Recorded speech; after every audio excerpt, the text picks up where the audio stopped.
आज हमारे बीच में हमारे उत्तराखंड क्रांति दल के संस्थापक और केंद्रीय अध्यक्ष वरिष्ठ नेता काशी सिंह अरे जी और हमारे उत्तराखंड क्रांति दल के वरिष्ठ नेता श्री श्याम सिंह नेगी जी और हमारे बीच में उप्रेती जी हैं।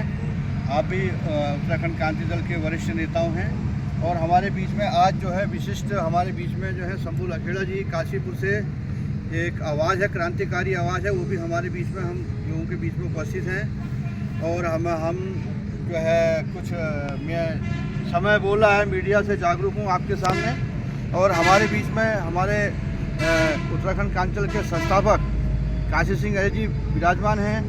और मैं थोड़ा सा उत्तराखंड की जनता की तरफ से जो एक आम जनमानस है, जो बेरोजगार नवयुवा है और जो कई इस समय जो उत्तराखंड राज्य के अंदर जो स्थिति चल रही है, उसमें जब आपने उत्तराखंड राज्य की स्थापना की थी, उसमें आपने संघर्ष किया, बलिदान किया, मुजफ्फरनगर जैसे कांड हुए, तो उसमें जो है उत्तराखंड क्रांति दल ने इस आंदोलन को, इसको डॉक्टर डी.डी. पंत ने उत्तराखंड राज्य की स्थापना का उन्होंने एक जो है संदेश जो है वो दिया था।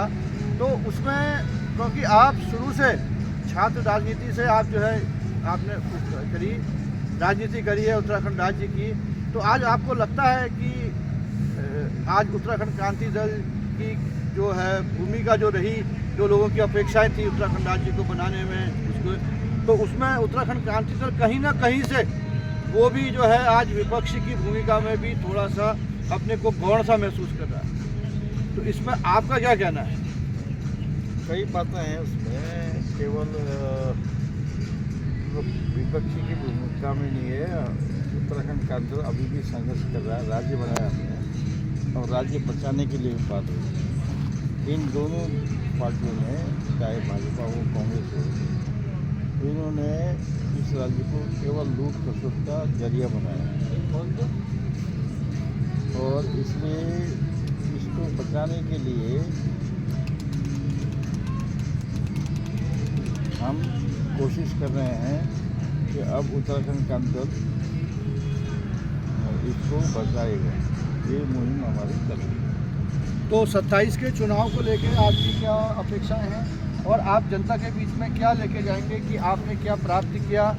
पूरे इतने साल बनोगे राज्य को, 25वीं जो है राज्य जयंती वर्ष मनाया गया उत्तराखंड के अंदर, तो उसमें उत्तराखंड क्रांति दल की क्या भूमिका रही? इन 25 वर्षों में उत्तराखंड क्रांति दल ने क्या मुख्य विपक्षी की भूमिका निभाई? क्या जनता के मुद्दे जो है उनने, उनकी आवाज़ इतनी सशक्त थी कि वो जनता के बीच में जाएंगे आप लोग? और कुछ अभी कुछ क्रांतिकारी कुछ आवाज़ें, जैसे वहाँ पर आशीष नेगी हैं गढ़वाल मंडल से, देहरादून से, और भी कुछ युवा जो आग जल रही है वहाँ पे उत्तराखंड में, देहरादून में गढ़वाल ब्लॉक के अंदर, तो वो एक जो है उसके बारे में आपका क्या भूमिका रही और क्या आप क्या संदेश देना चाहेंगे? 27 के चुनाव के लिए आप क्या संदेश देना चाहते हैं? किन मुद्दों को लेके क्या लेके आप जो है जनता के बीच में जाएंगे? मुद्दे तो हमारे ही हैं और किसी के मुद्दे नहीं है। ये तो केवल लूट खसोट की राजनीति करते हैं और हमारा नवयुवक अभी जाग रहा है। उसको समझ में आ रहा है कि इन दोनों पार्टियों ने हमारे साथ बहुत ही धोखे है, तो हमको अभी जागना चाहिए। अब वो शुरू हो गए हैं, उन्हीं को हम दिशा देंगे। अभी पिछले कुछ दिनों से जो है जितनी राष्ट्रीय पार्टियां हैं, कांग्रेस है, बीजेपी है, ये असेंबली भी चली, उसमें ये पहाड़ी और देसी बनाम मुद्दा जो है ये चल रहा है। ये एक बहुत गलत दिशा में जो है राज्य को ले जाया जा रहा है राष्ट्रीय पार्टी। इसमें आपका क्या, जब आपने उत्तराखंड राज्य के लिए संघर्ष किया, बलिदान किया, तो उस समय ये मुद्दे बिल्कुल थे नहीं धरातल पर कि पहाड़ी देसी ये कुछ मुद्दा नहीं था। लेकिन आज की स्थिति में, वर्तमान परिस्थितियों में ये मुद्दा जो है, चाहे राजनीति भाजपा हो या कांग्रेस हो, दोनों पार्टियों के द्वारा ये मुद्दा बार बार जो है इसको उछाला जा रहा है। इसमें आपका क्या कहना है? हमारा कहना ये है कि जो पहाड़ और रेंज का मुद्दा उठा है, ये सरकारों की कमियां हैं, उनकी गलतियां हैं। हमने जब राज्य मांगा था तो पहाड़ और प्लेन्स की बात नहीं की, लेकिन धीरे धीरे क्या हुआ है कि सारी चीज़ें केवल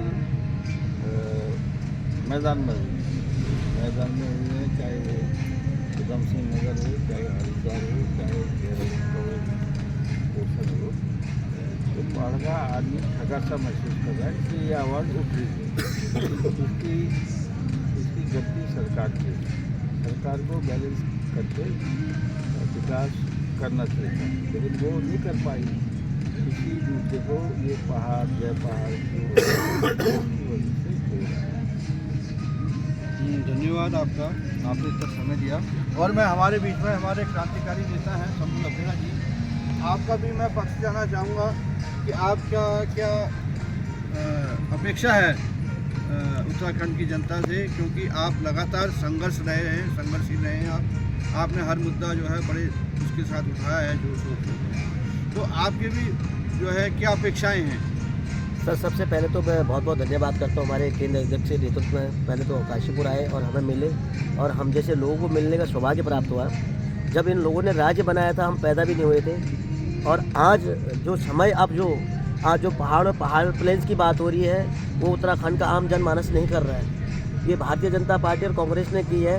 क्यों की है कि वो राजनीति की वोट बैंक करते हैं। उन्हें वोट बैंक चाहिए होता है आपस में लड़ा करके। उधम सिंह नगर भी पहाड़ियों का है, देहरादून भी पहाड़ियों का, हरिद्वार भी पहाड़ियों का, क्योंकि पहाड़ी राज्य है। और हरिद्वार में आज सबसे पहले मांग हो रही है मूल निवास की, पहाड़ में बाद में हो रही है।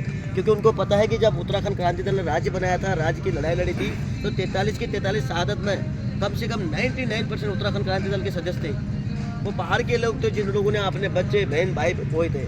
अब उत्तराखंड प्रदेश के अंदर हमारे युवा, हमारी मातृशक्ति उत्तराखंड क्रांति दल, या हमारा स्वाभिमान मोर्चा, उत्तराखंड स्वाभिमान मोर्चा, भाई बॉबी पवार, आशीष नेगी, आशुतोष नेगी, बहन किरण रावत, या जितने भी हमारे उत्तराखंड क्रांति दल से यहाँ सल्ट में बैठे हुए हैं, अनशन पर बैठे हुए हैं, चकोटिया में बैठे हुए हैं, सब उत्तराखंड क्रांति दल के नेतृत्व में चाहते हैं कि उत्तराखंड क्रांति दल 2027 में एकजुट होकर के आदरणीय अध्यक्ष के नेतृत्व में हम लोग आगे आए और अपने उत्तराखंड को एक संदेश दें कि जब पश्चिम बंगाल में इतनी बड़ी त्राही होने के बाद भी टीएमसी सरकार बना सकती है, पश्चिम बंगाल के लोग वहाँ पे अपने क्षेत्रीय पार्टी की सरकार बना सकते हैं, तो उत्तराखंड क्रांति दल जो है वो तो हिंदूवादी सनातनी है, क्योंकि उत्तराखंड देवभूमि है। और हमारी देवभूमि जो उत्तराखंड क्रांति दल है, संस्कारों की पार्टी है, संस्कारों का संगठन था। उत्तराखंड क्रांति दल ने आज तक न कहीं पर हिंसा फैलाई है, न अहिंसा की बात करती है, न जातवाद की बात करती है, न धर्म की बात करती है। उत्तराखंड क्रांति दल सिर्फ और सिर्फ अपने अधिकारों की बात करती है। जो उत्तराखंड क्रांति दल ने प्रदेश के लिए लड़ाई लड़ी थी, उसके लिए लड़ाई बात करती है।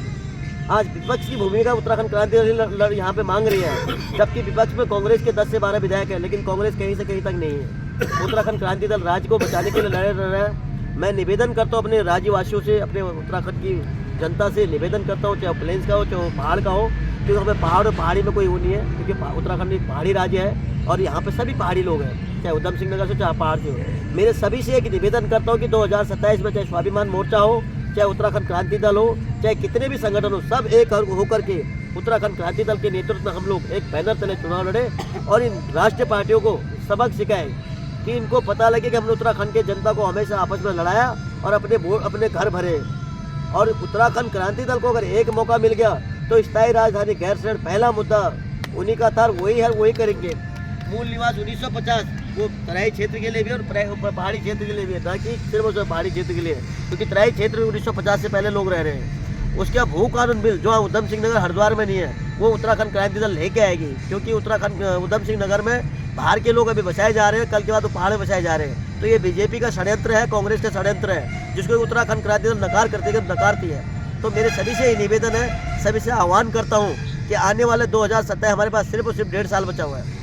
27 में 15 महीने बचे हैं, 27 में मार्च अप्रैल में इलेक्शन हो जाएगा। मैं सभी से निवेदन करता हूँ और अपने केंद्र नेतृत्व से भी निवेदन करता हूँ कि ज़्यादा से ज़्यादा हम पब्लिक के बीच में जाए, अपने समाज को एकजुट करें। जो समाज कहीं भ्रमित है, क्योंकि इस टाइम पे जो हमारी राष्ट्रीय पार्टी है वो हमारी पार्टी के अंदर गुटबाजी कर रहे हैं, हमारे लोगों को भड़का रहे हैं कि ताकि हम आपस हमारे बीच में टूट फूट हो। कुछ लोगों ने तो एक यहाँ तक इतना बड़ा संदेश फैलाया हुआ है कि उत्तराखंड क्रांति दल को हम लोगों ने, कांग्रेस ने 53 करोड़ रुपए देकर के बीजेपी के खिलाफ प्रचार करने का बोला, लेकिन उत्तराखंड क्रांति दल आज भी वही था, कल भी वही था और आगे भी वही रहेगा। न किसी से पैसा लेता है, न किसी से स्वार्थ की लड़ाई, अपने सिर्फ और सिर्फ उत्तराखंड प्रदेश की लड़ाई लड़ता है। तो मेरी यही सबसे एक मांग है कि 2027 के लिए एकमुठ होकर के हम लोगों को 70 के 70 विधानसभा में नेतृत्व करना है, लड़ाई लड़नी है। जय उत्तराखंड, जय दिल्ली। गुड